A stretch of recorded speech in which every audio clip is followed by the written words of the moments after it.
Hello students, I am Shelly, your music teacher from SGTB Senior Secondary School. आज का हमारा topic है आलाप और तान। आलाप क्या होता है? आलाप जब आप राग के स्वरों को आकार में गाते हैं, जैसे आ करके गाते हैं, उसको बोलते हैं आकार, वो होता है आलाप। राग के स्वरों को आकार में गाना आलाप कहलाता है। अब वो आकार में भी दो तरीके से होता है। एक होता है स्वरबद्ध, यानी कि उसमें राग के शब्द नहीं होते, सिर्फ स्वर होते हैं, और वो ताल रहित भी होता है और एक ताल के साथ भी होता है।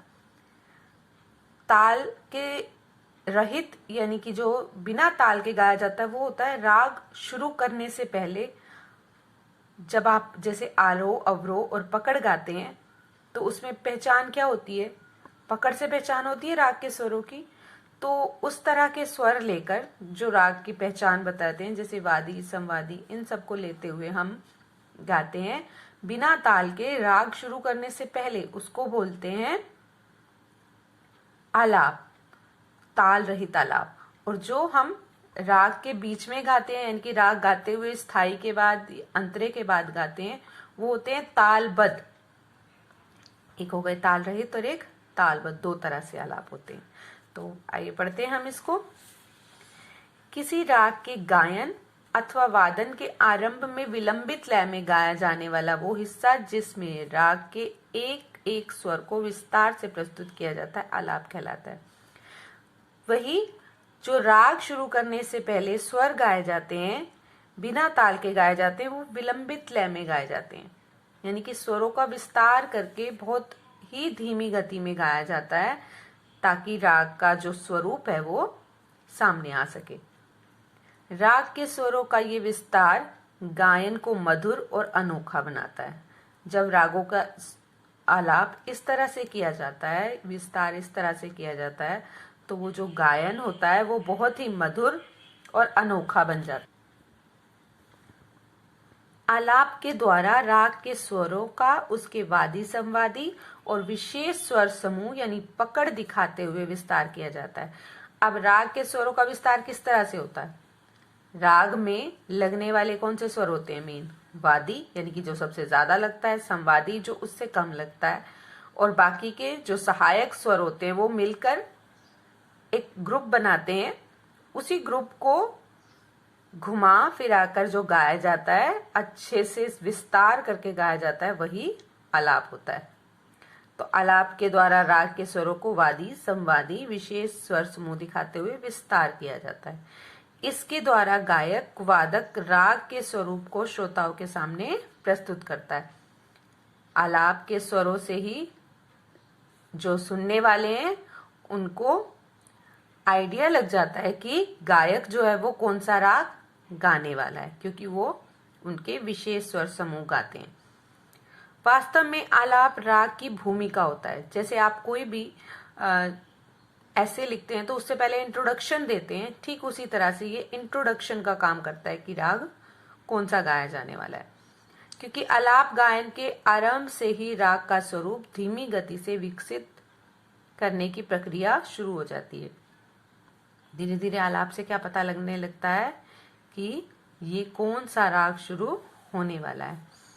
गुणी श्रोतागत, यानी कि जो ज्ञानी श्रोतागत हैं, सुनने वाले हैं, संगीत वाले, आलाप से ही गाए जाने वाले राग का अनुमान लगा लेते हैं। उनको आलाप से ही पता लग जाता है कि कौन सा राग गाया जाना है, क्योंकि आलाप में राग के स्वरूप के दर्शन होते हैं, इसलिए आलाप को राग का दर्पण भी कहा जाता है। आलाप को क्या कहते हैं? राग का दर्पण। जो आलाप हैं वो कैसे होते हैं? विलंबित लय में विस्तार किए जाते हैं। कब? राग शुरू करने से पहले। ये स्वरबद्ध होते हैं, इसको आकार में गाया जाता है, इनके सिर्फ स्वर होते हैं इसमें, जिनको आकार में गाया जाता है, इसमें शब्द नहीं होते।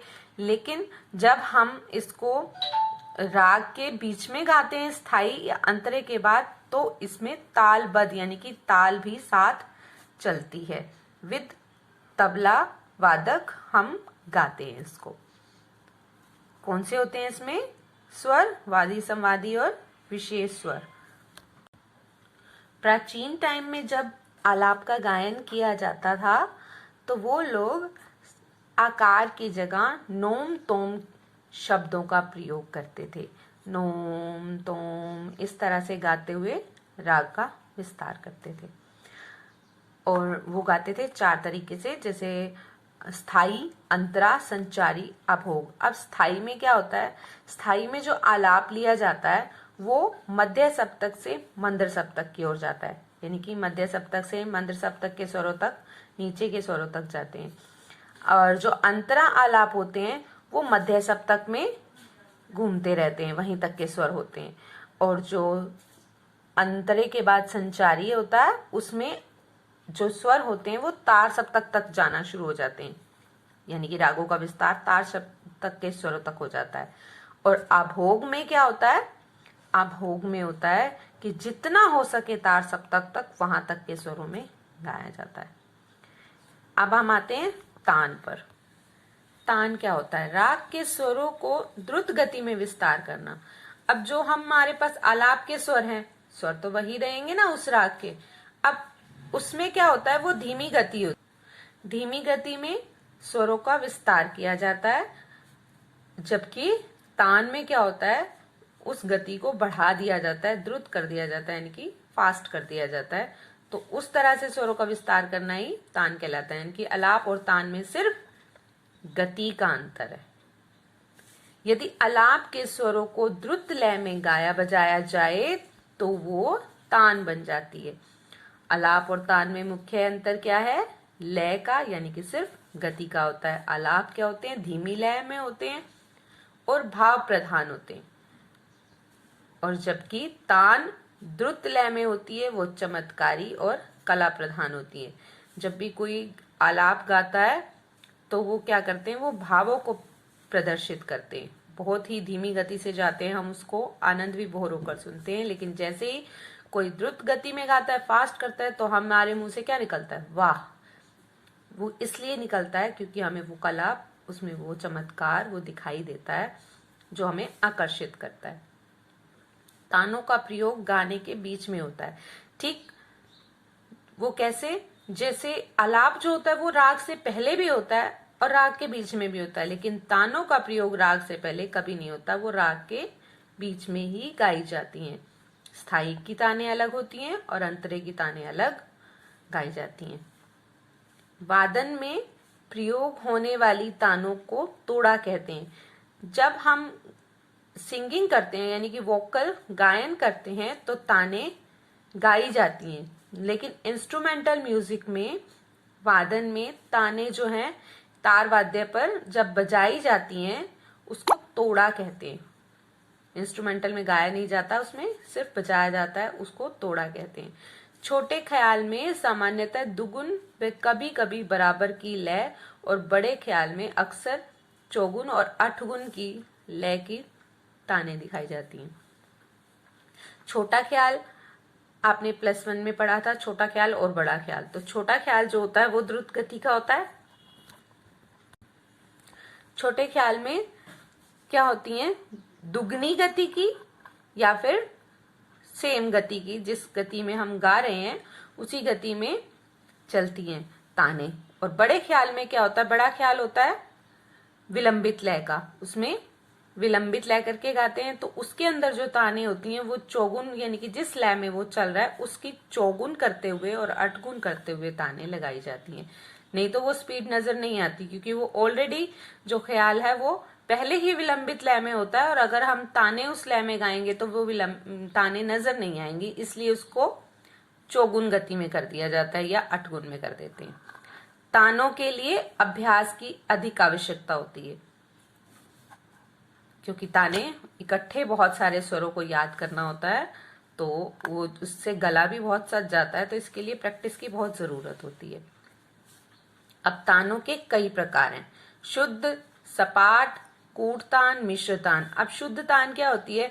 जिसमें स्वरों को क्रमानुसार ले लेते हैं और बिल्कुल सीधे स्वर जाते हैं और सीधे ही वापस आ जाते हैं, तो वो क्या हो गई, शुद्ध और सपाट तान। कूट तान क्या होती है, उसमें कभी स्वर मध्य सप्तक के आ रहे हैं, कभी तार सप्तक के आ रहे हैं, घुमा फिरा के आ रहे हैं, तो वो होती है कूट तान। मिश्र तान में क्या होता है, मिश्र तानों में क्या होता है, कभी तो स्वरों को सीधे रूप में गाया जाता है, यानी कि क्रम से बिल्कुल सीधे रूप में जाती हैं, और कभी कूट तान की तरह आगे पीछे स्वर लेते हुए गाते हैं, तो वो होती है मिश्र तान। ख्याल गायकी में गमक तान, वक्रतान, अलंकारिक तान इत्यादि भी सुनने में मिलती हैं। और कौन कौन सी तरह की मिलती हैं हमें, गमक तान जिसमें गरारी करके गाते हैं, वक्रतान, अलंकारिक तान, इस तरह की तानें भी हमें सुनने को मिलती हैं। ख्याल गायकी में अलंकारिक तानों का बहुत महत्व है, ये सुनने में क्या होती हैं, कर्णप्रिय, हमें बहुत ही अच्छी लगती हैं। संपूर्ण जाति के रागों में इनका प्रयोग अच्छी तरह से होता है। अलंकारिक यानी कि स्वरों को अलंकार रूप में गाना। अलंकार आपने पढ़े हुए हैं, अलंकार क्या होते हैं, ठीक उसी तरह से इसी तरह से होते हैं।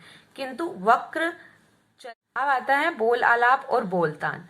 जब गीत के शब्दों को लेकर आलाप किया जाता है, यानी कि जो जैसे हम आलाप आकार में गाते हैं, अब वो आकार में ना गाकर गीत के जो शब्द हैं उनको उस आलाप की तरह गाया जाता है, यानी कि स्वरों की तरह उसमें वादी संवादी स्वर लेते हुए अच्छे से उस की जो ओरिजिनल हमने शुरू की थी उसको हटाकर ट्यून बदल कर गाने को हम क्या कह देते हैं, वो बोल आलाप। ये भी लयबद्ध और लय रहित होते हैं। इसी तरह से तान भी क्या होती है, बोल जो होते हैं गीत के शब्दों को तान के स्वरों में ढालकर गाना बोलतान कहलाता है। बहलावा, आलाप की तरह ही ली गई तान, बोलतान को ही बहलावा कहते थे। इसकी लय ना तो आलाप के समान विलंबित होती है, ना ही तान के समान द्रुत होती है। बहलावा की लय आलाप व तान के बीच की होती है, यानी कि मध्य गति की होती है। इस तरह से आपने पढ़ा आज आलाप और तान।